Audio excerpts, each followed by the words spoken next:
Assalamualaikum dan salam sejahtera kepada rakan-rakan trader di luar sana. Kami dari tim Nusantara Global Network yang menyediakan servis payment agent pelbagai broker akan berkongsi analisa teknikal Nasdaq dan juga Dow Jones. Okay, sebelum tu,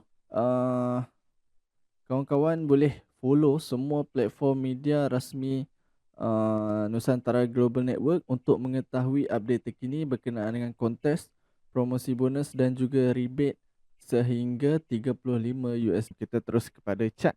Hari ini hari Khamis, bukan hari Khamis, hari Selasa. Hari kedua dagangan dalam minggu ini, hari ini 28 bulan 7, kita menuju ke penghujung bulan Julai. Kita masih menantikan bulan Ogos.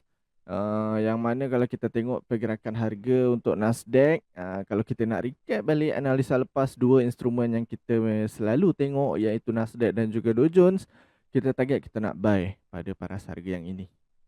Yang ini. Okay, reason dia kuat kenapa kita nak buy. Satunya sebab di sini dia dah buat breakout.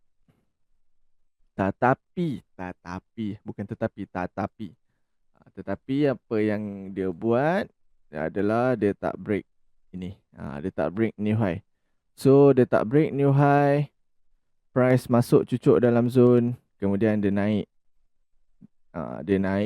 Dia tak buat new high. Okay, dia bagilah profit sikit.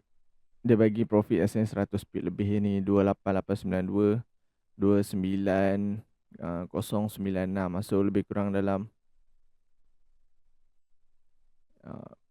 berapa ni? Sekejap saya kira. 28894, so lebih kurang dalam 100 pip, lebih dekat 200 pip sebelum dia membuat satu solid breakout, dia terjun. So di sini sepatutnya di sini menjadi zone re-entry sell, tetapi dia tak sampai dan dia terus buat base di bawah sini. Okay, itu reason kenapa dia break, sebab dia tak buat new high ke atas. So kalau dia buat new high, memang di sini kita punya entry memang dapat lebih lagi ya, dia akan lebih terbang tinggi. Tapi dia tak buat new high dan dia keep on membuat new low sehingga ke hari ini. So saya delete dulu yang lepas-lepas sebab dia dah jauh pergi meninggalkan kita. Baik. So kita nampak di sini new low berlaku. New low dan semalam candle open dalam keadaan gap, and then dia cari resistance atas ni, kemudian dia terjun lagi. Dan sehingga ke saat ini, sehingga ke waktu ini, apa yang dia buat, dia keep on membuat kejatuhan. Baik. Kejatuhan yang berlaku itu adalah petanda yang mana kita janganlah lawan market tersebut. And then apa yang kita fokus adalah kita fokus untuk mencari entry sell di paras harga yang ini. Selagi mana di bawah sini belum ada base ataupun belum ada zone, selagi itu zone atas ini masih lagi valid untuk kita nak entry sell. So di atas ini adalah resistance ataupun sell zone. Baik, korang nampak di sini resistance ataupun sell zone, itu bermakna ini adalah zone untuk nak re-entry sell di sini. Okay, masuk dalam zone and then pop dia terjun sampai bawah. Okay, so pada paras harga 28029, 28096. So get ready dalam zone ini, letak pending order, layer cantik-cantik sampai atas sini, kemudian bila price triggered and then ambil kita punya order dan biarkan ia berlalu, biarkan dia berlayar untuk terjun ke bawah. Selagi mana new low berlaku, selagi itu korang boleh hold korang punya sell position. Tapi kalau rasa dah cukup, close je lah dulu and then tunggu untuk next apa yang dia nak buat. Okay, itu cerita di Nasdaq. Okay, kita harapkan yang dia akan membuat retracement naik ke atas petang nanti sebelum dia membuat terjunan bebas pada malam nanti. Okay, itu cerita di Nasdaq, and then kita nak tengok cerita di Dow Jones. Dow Jones Industrial Average Index. So di sini kita nampak yang kita nak buy. First kali di sini dia dah berlaku solid breakout, and then di sini sepatutnya apa yang dia buat, dia akan naik at least sikit untuk mencari beberapa resistance di atas sini, ataupun dia bagi petanda awal sebelum dia nak terjun.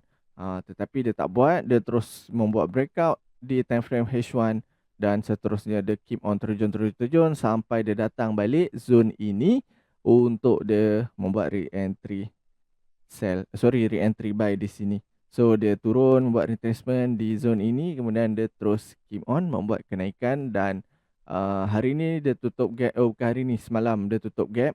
Selepas dia buka gap, selepas dia open dalam keadaan yang gap, dia open gap and then dia naik sebelum dia turun balik mencari zone ini. Okay. Hari ni nak buy ke nak sell? Okay. Cuba saya bagi quiz kat korang. Adakah korang nak sell ataupun nak buy? Okay, saya alih dulu. Sebab apa? Yang pertamanya kita nampak bermula pada hari Khamis minggu lepas, dia keep on membuat kenaikan. Naik, turun, and then turun. Okay, di sini apa yang dia buat adalah 3 candle berturut-turut, 3 jam berturut-turut candle bearish mencari zone bawah sini. Okay, dan membuat retracement. Kemudian sekarang sedang berehat. Okay, adakah valid untuk kita nak buy? Okay, first untuk nak buy. First adalah saya akan tunggu kat sini. Saya fokus saya nak buy dulu. Pada zone ini.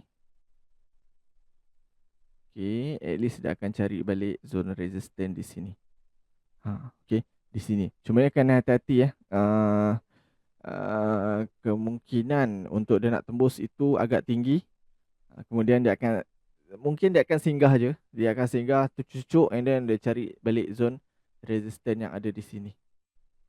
Cumanya pergerakan dia, korang kena ingat dia akan naik turun lah. Cumanya kita kena tunggu dan kita kena memerhati di mana zone untuk dia nak react tu, untuk membuat retracement ataupun untuk membuat continuously trend. Korang kena keep on monitor kat mana zone-zone yang terbaik. Selalunya dia akan dia akan berhenti dulu. Dia akan berhenti sebelum dia pergi, kemudian dia akan datang balik.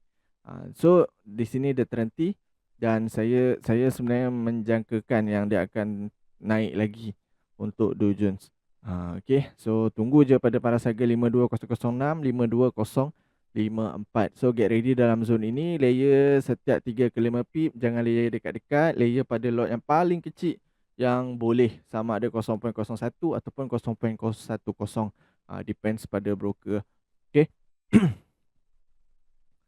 Kalau the breakout, and then kalau the breakout, buy position ni dah tak valid dan zone ini adalah menjadi zone re-entry sell. So ambil lah TP di bawah sini. Okay. Cumanya sekarang kita target kita nak buy pada paras harga yang ni dulu. Kita tengok macam mana dia nak pergi. Adakah dia berjaya membuat new high ataupun dia akan berhenti. So kalau dia berhenti di resistance yang ni, korang boleh close dulu korang punya position. Okay. Right, saya kira itu saja untuk hari ini. Seperti biasa sebelum mengakhiri video, saya nak ingatkan kepada rakan-rakan agar sentiasa manage your risk, sentiasa kira berapa entry lot yang bersesuaian untuk korang nak entry. So kita jumpa lagi untuk next video. Assalamualaikum, bye bye.